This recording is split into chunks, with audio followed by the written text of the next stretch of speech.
तर विद्यार्थी मित्रांनो, आज आपण मॅथ्स 1 जो आहे 10वीचा बोर्ड एक्झामचा जो 10वीचा पेपर असतो मॅथ्स 1चा. मॅथ्स 1मध्ये लिनियर इक्वेशन्स इंटू व्हेरिएबल्स आणि क्वाड्रॅटिक इक्वेशन हे जे 2 लेसन्स आहेत, या लेसन्समध्ये शुअर शॉर्ट येणारे क्वेश्चन्स कुठले असतात, ते मी तुम्हाला सांगतो. रिपीटेडली ते क्वेश्चन्स येत असतात सतत आणि सतत. आणि ओव्हरऑल स्ट्रक्चर जर आपण बघितलं क्वाड्रॅटिक इक्वेशन आणि लिनियर इक्वेशनचं, त्यामध्ये कुठल्या स्वरूपाचे प्रश्न येतात हे जर तुम्ही व्यवस्थित समजून घेतलं, तर तुम्ही त्यात एकही मार्क लूज करू शकणार नाहीत. म्हणजे दोनही लेसन्स तुम्हाला भरभरून म्हणजे परिपूर्ण मार्क्स देतील. हां, तर बघा आपण काय करूया, एक समजूया. त्यातले काही पॉईंट्स माझ्याकडे मी काढून ठेवलेत, ते मी तुम्हाला समजावून सांगतो की कुठल्या प्रकारचे प्रश्न विचारले जातात. ठीक आहे, आपण बघूया.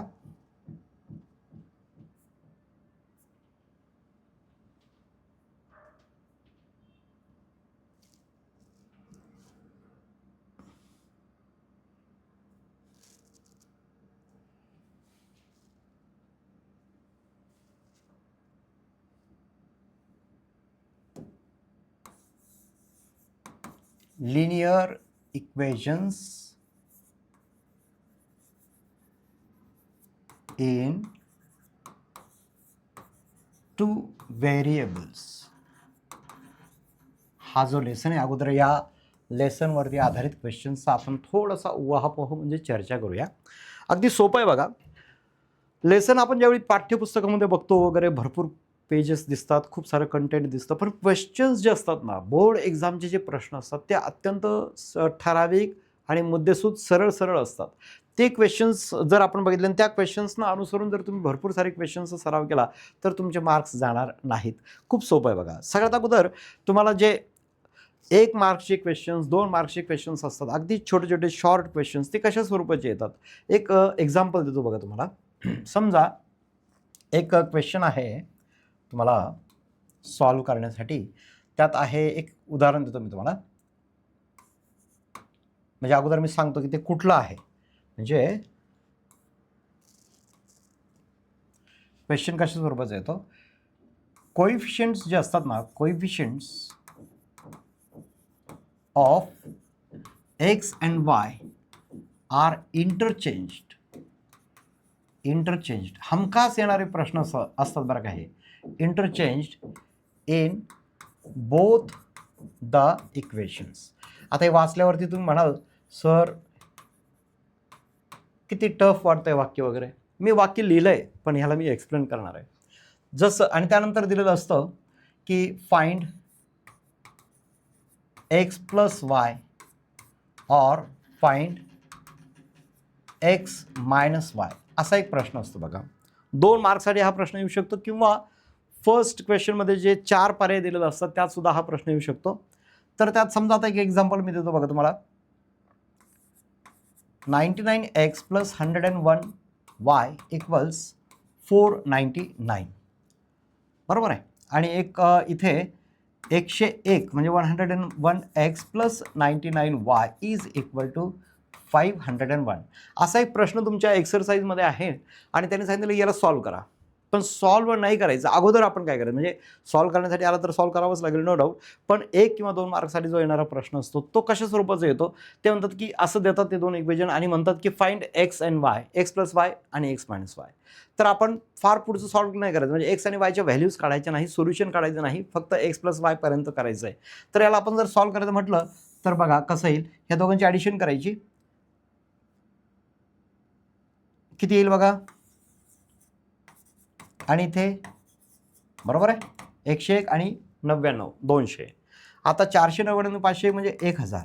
इथे काय करणार तुम्ही, 200ने प्रत्येकाला भाग दिला, 200 200 किंवा 200 कॉमन घेतला आहे दोघांतनं, तो तिकडे शिफ्ट केला तरी उत्तर निघतंय. तर इथे येईल बघा एक्स, हे दोन्ही कॅन्सल, हे दोन्ही cancel, plus y is equal to इथे 5. एवढंच उत्तर काढायचं असतं. आहे की नाही सोपं. तर या अशा प्रश्नांना सुद्धा मुलं कन्फ्यूज होतात आणि ते काय करतात, ते एक्सची आणि वायची व्हॅल्यू काढायची, मग त्यांची ॲडिशन करायची, असं अजिबात करायचं नाही. हे एक्सपेक्टेडच नाही आहे, कारण 1 किंवा 2 मार्क्ससाठी हा प्रश्न असतो. आता हे जे वाक्य आहे की नाही ते बघा, समजून घ्या. Coefficient of x and Y, हा कोएफिशियंट एक्सचा 99 आहे आणि वायचा 101 आहे, तो आपण काय केला, इंटरचेंज केलं दोन्ही इक्वेशनमध्ये. 99 नंतर इकडे आला, 101 नंतर इकडे गेला, म्हणजे इंटरचेंज झाले इन बोथ द इक्वेशन्स. आणि त्यावेळी मग एक्स प्लस वाय किंवा एक्स मायनस वायची व्हॅल्यू काढायची असते. अशा टाईपचा एक प्रश्न असतो. पुढे बघा आता दुसरं मी नोंद करून ठेवलं आहे माझ्याकडे की कुठल्या टाईपचे प्रश्न येऊ शकतात. तर त्यानंतर बघा, येस, दुसरा एक प्रश्न असा असतो, फिल इन द बॉक्सेस. म्हणजे नक्कीच पहिल्या प्रश्नामध्ये येणार ते, fill in the boxes with correct values.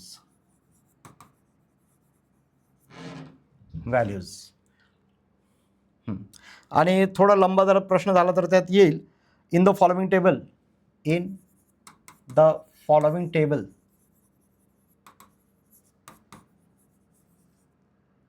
For graphical representation. समजून घ्या पुढे, graphical representation of the equation. मग ते काय करतात, हा टेबल तुम्हाला माहिती आहे, हे आपण केव्हा वापरतो, एक्स वायच्या व्हॅल्यूज आपल्याला काढायच्या असतात ग्राफ काढण्यासाठी, बरोबर आहे. आणि अजून एखादा बॉक्स देऊ शकतात ते इकडे. तर त्यामध्ये समजा एक्स आणि वायचे आणि व्हॅल्यूज बसवायच्या असतात. समजा एक इक्वेशन त्यांनी एक्स प्लस वाय इक्वल्स 3 दिलेलं आहे. मग इथे काय केलं त्यांनी, समजा एक्सची व्हॅल्यू 0 पुट केली, इथं बॉक्स ठेवलेला आहे. मग इथे मोठा बॉक्स ठेवला आहे. मग इथे समजा वायची व्हॅल्यू जर त्यांनी दिलेली असेल 2, मग एक्सची रिकामी ठेवली आहे. आणि इथे जर उत्तर दिलेलं असेल त्यांनी कदाचित 1,2 इथे उत्तर दिलेलं आहे. इथे समजा आपल्याला आता हे जर द्यायचं असेल, इथं बॉक्स ठेवतील सपोज, इथे व्हॅल्यू सपोज 3 ठेवली आहे. मग वायची किती येईल, त्याप्रमाणे वायची येईल 0 आणि इथे रिकामं ठेवलं आहे. मग आपल्याला योग्य त्या व्हॅल्यूज पुट करायचे असते, हे तुम्हाला माहिती आहे. कसं करणार याला, समजा आपल्याला करायचंच ठरलं तर काय करणार, हेच घेऊया इंक. आता इथे 0 व्हॅल्यू पुट केली तर y is equal to what, 3, 0,3. इथे 2 व्हॅल्यू पुट केली वायच्या जागी तर 2 तिकडे जाऊन -3 - 2 1, 1,2. बरोबर, त्यांनी दिलेलंच ऑलरेडी. आता 3 आणि 0 दिलेलंच ऑलरेडी, तर इथे काय 3,0. तर एवढं दिलं की तुम्हाला इथे 2 मार्क्स मिळणार. किती सोपं आहे हो हे, अगदी फुकटचे मार्क्स आहेत हे. का बरं, कारण अगदी बघता क्षणीच तुम्हाला within few seconds you can find out the answers here. आणि 2 मार्क्स म्हणजे एका रिकाम्या बॉक्सला अर्धा मार्क असतो. असे 4 रिकामे बॉक्स फिक्स्ड असतात. त्या ॲक्टिव्हिटी बेस्ड क्वेश्चनमध्ये मी सांगतोय, ॲक्टिव्हिटी बेस्ड जो क्वेश्चन असतो की नाही, सेकंड नंबरचा क्वेश्चन, त्याच्यामध्ये अशा स्वरूपाचा प्रश्न हमखास येतो. यावर्षी पण येईल, त्यामुळे याच्यावरती तुम्ही बारकाईने लक्ष द्या प्लीज. त्यानंतर बघा पुढे जो प्रश्न येऊ शकतो ते असं, find discriminant or value of discriminant असं येऊ शकतं. Discriminant in the equation. मग तो इक्वेशन काहीतरी दिलेला आहे, सपोज डिस्क्रिमिनंटच्या ऐवजी मी डिटर्मिनंट लिहायला पाहिजे.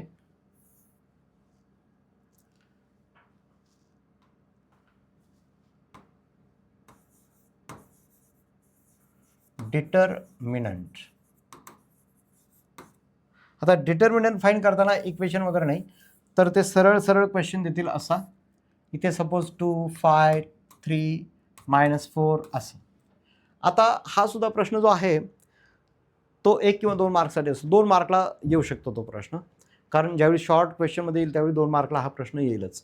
मग तो कसा करायचा तुम्हाला माहिती आहे. डिटर्मिनंट कसं करायचं मी सांगायची गरज नाही आहे, स्टील मी सांगतो बघा. अगोदर ही डायरेक्शन यूज करायची मल्टिप्लिकेशनसाठी, 2 × -4 मध्ये मायनस साईन फिक्स द्यायचं.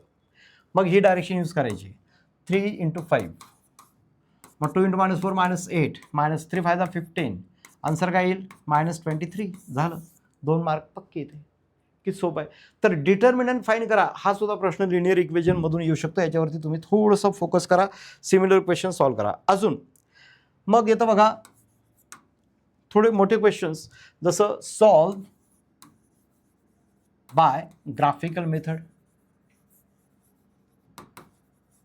मेथड किंवा ऑर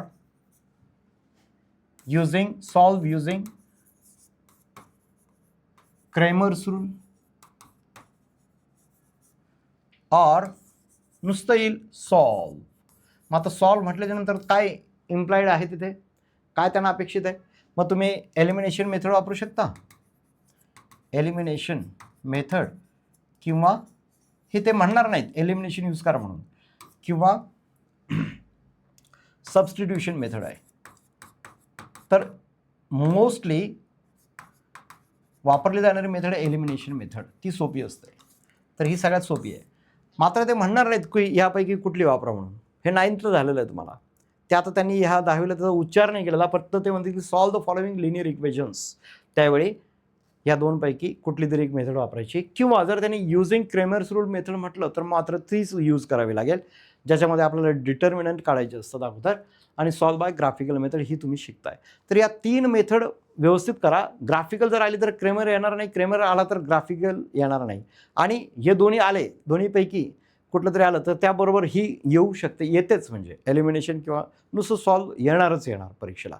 या 3पैकी 100% प्रश्न येणार. नंतर आहे बघा 5वा पॉईंट आहे वर्ड प्रॉब्लेम्स. आता वर्ड प्रॉब्लेम्स कुठले येतील याचं काही गॅरंटी नसते. त्यासाठी काय करायचं, पुस्तकात दिलेली जेवढी टेक्स्टबुकमध्ये जी दिलेली आहेत, टेक्स्टबुकमध्ये जे दिलेले आहेत तेवढी, म्हणजे प्रॉब्लेम सेट आणि प्रॅक्टिस सेट यामधले सगळे वर्ड प्रॉब्लेम्स क्लिअर करायचे, यापैकीच परीक्षेला येणार. मग एवढं जर का तुम्ही केलेलं असलं तर तुमचा एकही मार्क तुम्ही गमावू शकत नाही. आला लक्षात? इतकं सुंदर आहे. चला तर आपण आता काय करूया, क्वाड्रॅटिक इक्वेशनकडे बघूया. दुसरा आहे क्वाड्रॅटिक. मी जेवढं सांगतो ना तेवढं व्यवस्थित करा, तुमचा एकही मार्क तुम्ही लूज करणार नाहीत. Quadratic equations. आता यामध्ये काय करायचं ते मुद्दे मी तुम्हाला इथे लिहून देतोय. पहिला ज्याच्यावरती फोकस करायचा, सगळ्यात अगोदर येतं write the following quadratic equation, किंवा मग इक्वेशन म्हणतील नुसतं ते, क्वाड्रॅटिक इक्वेशन इन जनरल किंवा मग स्टँडर्ड फॉर्म. या दोनपैकी एक शब्द ते वापरतील.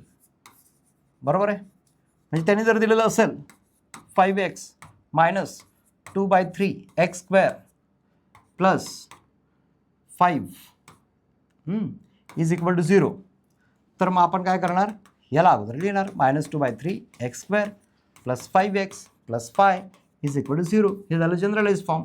याच्यानंतर ते परत असं विचारू शकतात की and find the values of A, B and C. 2 मार्कला जर आलं तर अँड फाइंड द व्हॅल्यू, तर त्यावेळी तुम्ही A लिहिणार. Therefore A is equal to -2/3, B is equal to 5 and C is equal to this 5. हा 5 आणि हा 5 इथे. बरोबर आहे?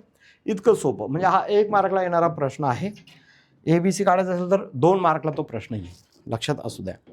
नंतर फॅक्टरायझेशन मेथडनी सॉल्व करा. Solve by factorisation method. 101% येणारा क्वेश्चन. म्हणजे हा क्वेश्चन येणारच, याला तुम्ही अंडरलाईन करून ठेवा.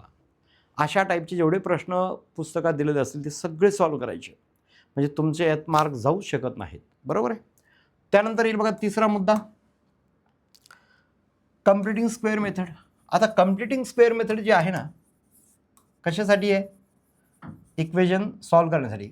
कम्प्लिटिंग स्क्वेअर मेथड, किंवा मोठा प्रश्न असेल तर कम्प्लिटिंग स्क्वेअर मेथड ऐवजी परत येईल formula method. Solve the following quadratic equation using formula method. मी पूर्ण क्वेश्चन लिहित नाही आहे, तुम्ही समजून घ्यायचं.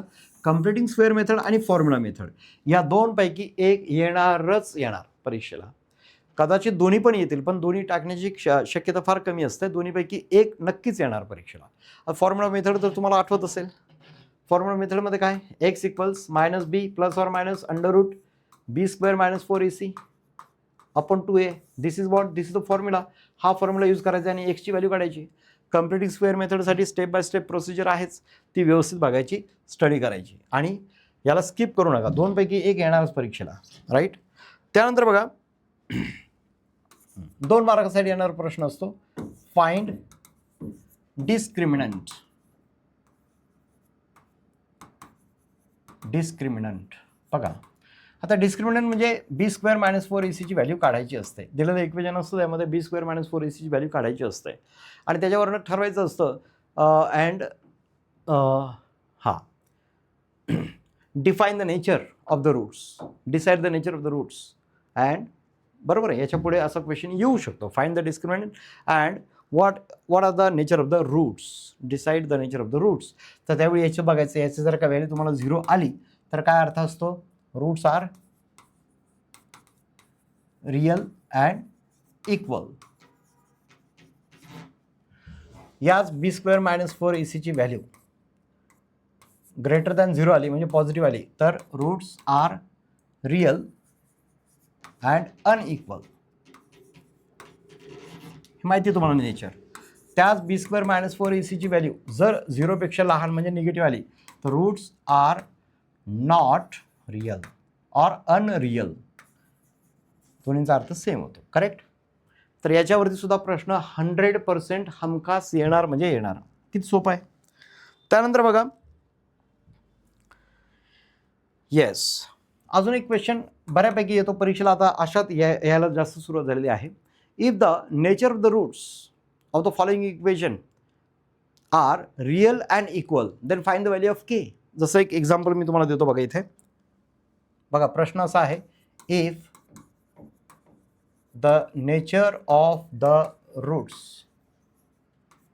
ऑफ द गिवन इक्वेशन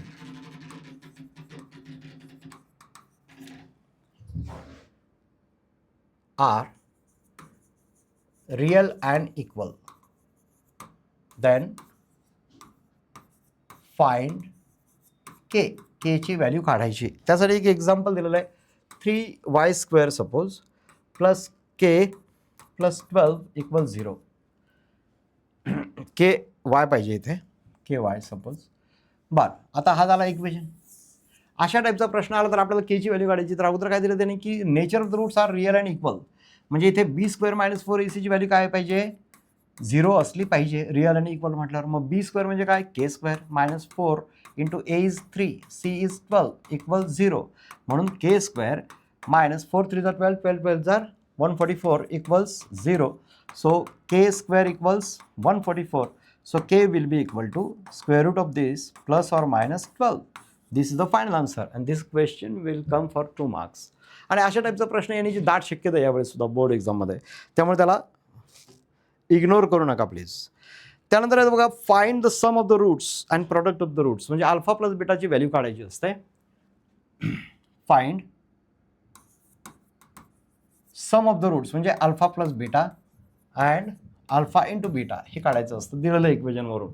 तो एक प्रश्न असतो. आणि लास्ट असतं बघा, वर्ड प्रॉब्लेम्स, ज्याला आपण म्हणतो की नाही ॲप्लिकेशन्स ऑफ क्वाड्रॅटिक इक्वेशन. म्हणजेच त्याच्यावरची बेस्ड असलेले जे शाब्दिक उदाहरणं असतात वर्ड प्रॉब्लेम्स, ते आपल्याला सॉल्व करायचे असतात. Word problems.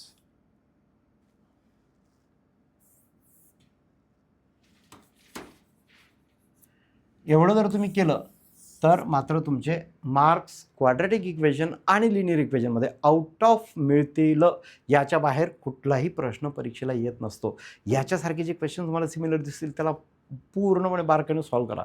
तुमचे परिपूर्ण मार्क्स तुम्हाला मिळतील. थँक्यू.